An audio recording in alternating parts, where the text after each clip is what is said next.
Paul's letter to Titus. Titus 1. From Paul, a servant of God and an apostle of Jesus Christ. I encourage God's own people to have more faith and to understand the truth about religion. Then they will have the hope of eternal life that God promised long ago. And God never tells a lie. So at the proper time, God our Savior gave this message and told me to announce what He had said. Titus, because of our faith, you are like a son to me. I pray that God our Father and Christ Jesus our Savior will be kind to you and will bless you with peace. I left you in Crete to do what had been left undone and to appoint leaders for the churches in each town.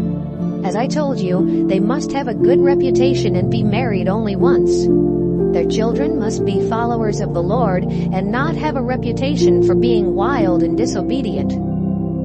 Church officials are in charge of God's work, and so they must also have a good reputation. They must not be bossy, quick-tempered, heavy drinkers, bullies, or dishonest in business. Instead, they must be friendly to strangers and enjoy doing good things. They must also be sensible, fair, pure, and self-controlled. They must stick to the true message they were taught, so that their good teaching can help others and correct everyone who opposes it. There are many who don't respect authority, and they fool others by talking nonsense. This is especially true of some Jewish followers. But you must make them be quiet.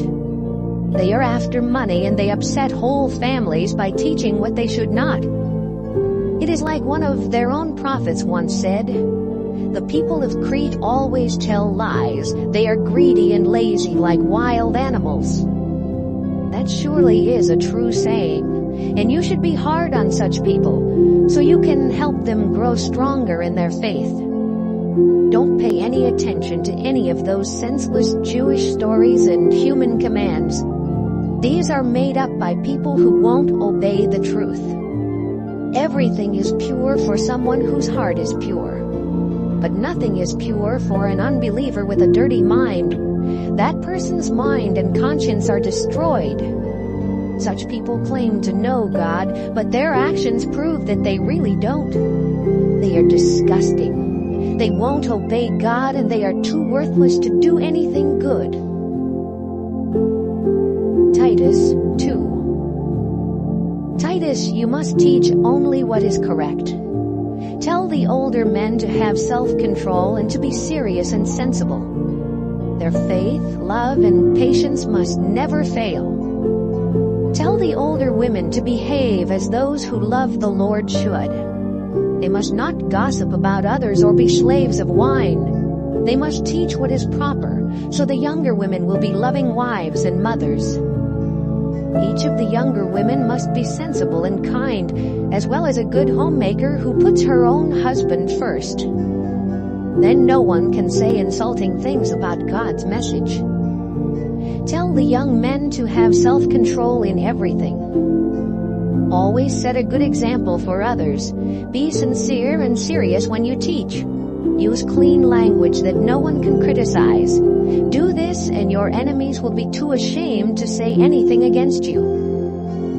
Tell slaves always to please their owners by obeying them in everything. Slaves must not talk back to their owners or steal from them. They must be completely honest and trustworthy.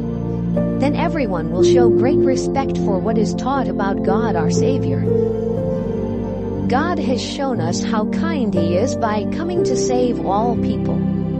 He taught us to give up our wicked ways and our worldly desires and to live decent and honest lives in this world. We are filled with hope as we wait for the glorious return of our great God and Savior, Jesus Christ. He gave Himself to rescue us from everything that is evil and to make our hearts pure. He wanted us to be His own people and to be eager to do right.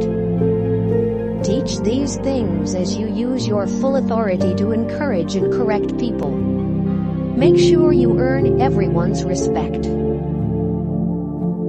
Titus 3. Remind your people to obey the rulers and authorities and not to be rebellious. They must always be ready to do something helpful and not say cruel things or argue. They should be gentle and kind to everyone. We used to be stupid, disobedient, and foolish, as well as slaves of all sorts of desires and pleasures. We were evil and jealous. Everyone hated us and we hated everyone. God, our Savior, showed us how good and kind He is. He saved us because of His mercy and not because of any good things that we have done. God washed us by the power of the Holy Spirit. He gave us new birth and a fresh beginning. God sent Jesus Christ, our Savior, to give us His Spirit. Jesus treated us much better than we deserve. He made us acceptable to God and gave us the hope of eternal life. This message is certainly true.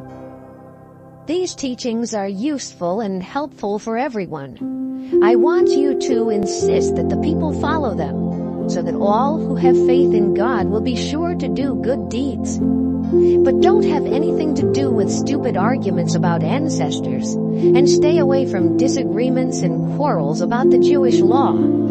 Such arguments are useless and senseless. Warn troublemakers once or twice, then don't have anything else to do with them. You know that their minds are twisted and their own sins show how guilty they are. I plan to send Artemis or Tychicus to you. After they arrive, please try your best to meet me at Nicopolis. I have decided to spend the winter there. When Zenas the lawyer and Apollos get ready to leave, help them as much as you can so they won't have need of anything. Our people should learn to spend their time doing something useful and worthwhile. Greetings to you from everyone here. Greet all of our friends who share in our faith.